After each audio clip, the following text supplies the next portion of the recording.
Hürmetli vatandaşlar, bugünkü leksiyalarni başlaymiz. Bugün Çeyslağı 2019 yıl 3. ayının 1. günü. Heptigi cuma. Leksiyani başlaştan avval hürmetli vatandaş, vaziyet doğrusida bir kelime söz, vaziyetli yani ciddi özgürlüş hasıl oldu.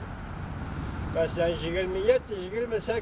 günleri Amerika Birleşik Ştatlarının prezidenti Trump Vietnam'a verip Çavuşan'ın rehberi Kim Jong-un bilen söhbet kurdu. Söhbet hazır torbetlerinin inkasına karaganda yerim yolda toktap kaldı. Mesela Prezident Trump ikinci günü söhbetke oldurup yerim yolda söhbet işlerden aytıp çıktı.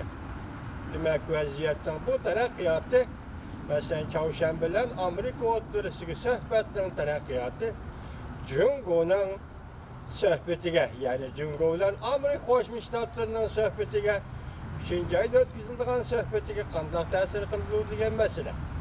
Biz ahırda muhakeme kılımız hürmetli vatandaş. Gündeki yani bir bizimle haberi kameranın Garan avazını öz kulum bilen düzelttim. Eğer asla düzelgen olsa ben 2 aydan beri vatandaşlarına bezavete kıldım. Şunun için vatandaşlardan hep o sorayım. Bugün sözleydiğin leksiyalarımız yanına doğru bitin ilan kılıngan, 5. kıtım ilan kılıngan Şincan meselesi. Yani Müstemlik Uygurustan meselesi. Ben bunu yakından bir itibar bilen üzemce, itibar bilen anlatıdığım oldum. Çünkü nöbette Uygur doğrusudaki haberler, xil matbuatlarda, xil sözünü vatıdı.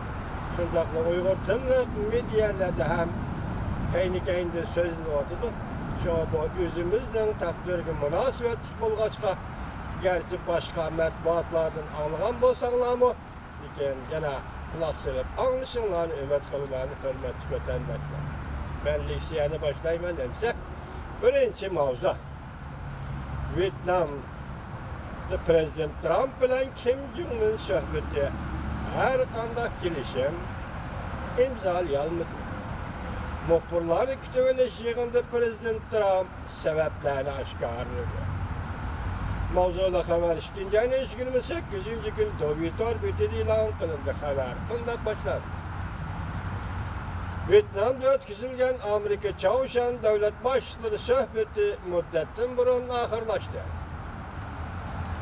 Aksaray iki taraf bir kandak gelişim imzalamadı dep görsetti.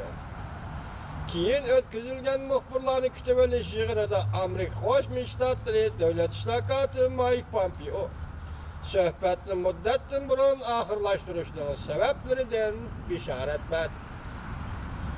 11 salmet batla 2. ayın 28. günü haber kılıp mındak görsetti. Şu yer vakti 28. günü Çavuşan'ın rehberi Kim Jong-un bilen görüş müddetin burun ahırlaştırgan dinkiyen Prezident Trump Vietnam'da muhbirlerini kütübeleş yığını ötközdi. Prezident Trump avval Vietnam'a rahmet etti. Prezident Trump bu 2 günlük söhbetke baha berip kızıkarlık ötken 2 gün bazı çağda derhalla məqsədki yetkili olmaydı dedi. Kilişim imzalayanmasının sebepleri doğrusunda Prezident Trump bundak görsetti. Asası cihetten Çavuşan taraf Amerika'nın embargo siyasetini bütünley inkar kılışını ümit kılıdı. Lakin biz bundan kılalmayız. Biz her kandak narsiden vazgeçmedik. Reis Kim Jong-un bazı mühim bulmagan sahalarda hareket kılışını oylaydı. Onun oylaganları bardır. Lakin bu herkes mi bizden oylaganlarımız emas. Lakin bizden bu söhbetimiz 1 yıl burunqa qaraganda nişanga texmi yaqinlab keldi. Biroq Reis Kim Jong-un tehi to'liq tayyorlik qilmabdi. Amerika Birleşme Agentligi 28. günü 2. ayın 28. günü haber qilib bundaq ko'rsatdi. Aksaray'ın bayanatçısı Sara Sanders şu yer vakti işte Aksaray muhbirlar grupsuga bundak dedi. Amerika Qo'shma Shtatlarining prezidenti Trump bilan Çavuşanның rahbari Kim Jong-unning suhbati yarim soat ichida oxirlashadi. Prezident Trump shundan keyin suhbat maydonidan ayrilib, Vanhao mehmonxonasiga qaytib keldi. Prezident Trumpning muxbirlarni kutib olishini shu yer vaqti tushdan keyin soat 4dan burun soat 2da echildi.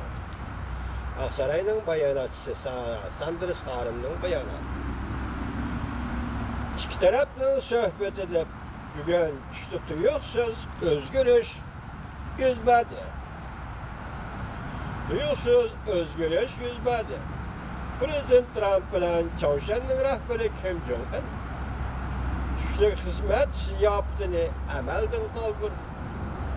Aslida Xoney vaqti tushdan keyin soat 4da o'tkaziladigan axborot e'lon qilish yig'ini 2 saat burun oxirlashdi. Birlashma xitobnoma e'lon qilish murosimi ham amaldan qoldirildi. Muxbirlarni kutib olish yig'inida Prezident Trump Hindiston, Pokiston to'qinishini eg'izga oldi va Venesuelaga moddiy yordam berishni ham tilga olib o'tdi.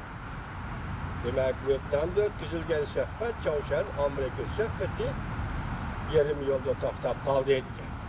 Biz o'tgan nima degan edik? Çavuşan masalasi, Jungo masalasi.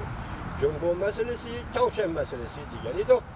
Endi oldimizdagi 3-oyda Prezident Trump hatta 3-oyning 2-chi kuni yo'lga qo'yadigan tamoyil bajanima to'xtab vaqtincha to'xtab turib, 3-oyning qaysi bir kunida Reis Xi Jinping bilan ko'rishmoqchi edi.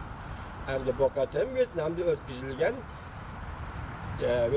o'tkazilgan Çavuşan Amerika suhbatining oxirgi jarayoni, oxirgi natijasi shunday bo'ladigan bo'lsa, bu natija endi oldimizda o'tkaziladigan Prezident Trump bilan Xi Jinping suhbatiga qanday ta'sir ko'rsatadi vatandosh?